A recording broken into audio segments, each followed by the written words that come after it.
Hello everyone, welcome to the channel Knowledge 24. In this lecture, we will talk about various built-in functions and methods for dictionary manipulation in Python.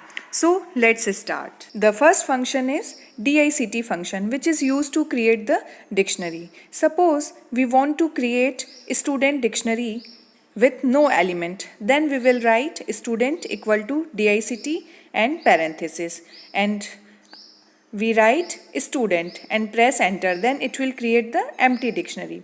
Now we want to create the dictionary with elements, then we will write st equal to dict function, and in this we will pass elements like name equal to Jack, comma, S class equal to BA, comma, age equal to 23.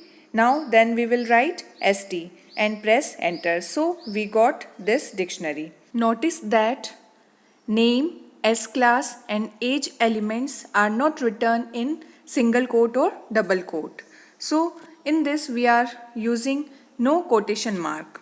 Now then next is dict function with the dictionary. So in this we will write all the elements which are string is written in single quote or double quote, and they are separated with the comma, and key value is separated by the colon. So in this we will write curly braces, then name colon John, comma, age colon 25, subject colon CS. Now we will write st and then press the enter. So we got this dictionary. Now if we want to delete element from a dictionary, then we can use del command. For example, del st of age, then it will delete the age element completely. Now this same task can be done by the pop function. For example, if we write st.pop and in this we will pass name, then the name John will be deleted. So the result will be only subject CS.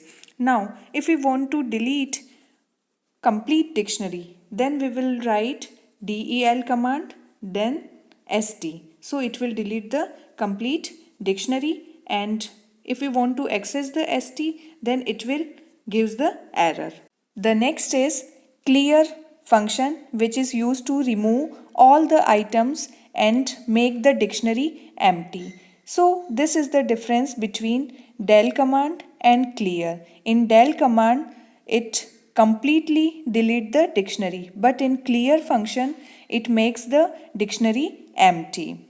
Now the next function is len function, which is used to count the number of elements in dictionary. For example, so when we write len and in this we will pass st, then it will gives the value as 3 because 3 elements are in st dictionary. Next is get function, which is used to access the value of any key. So if we write st.get and in this we pass name, then it will gives the value as John. Now the next function is items function, which is used to return all the items of dictionary as a sequence of key and value tuple. For example, st.items, then it will gives all the keys and values of the dictionary.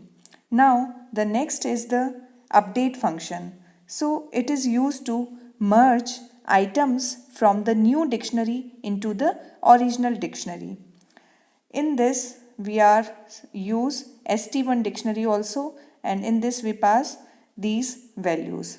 Now we write st.update and in this we pass st1. So st1 will add fname to st and overwrite the name and age in st.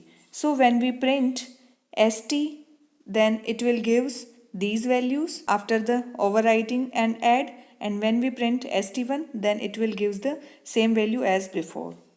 Now this is the conclusion in the form of short notes on the functions and methods of dictionary. Thank you.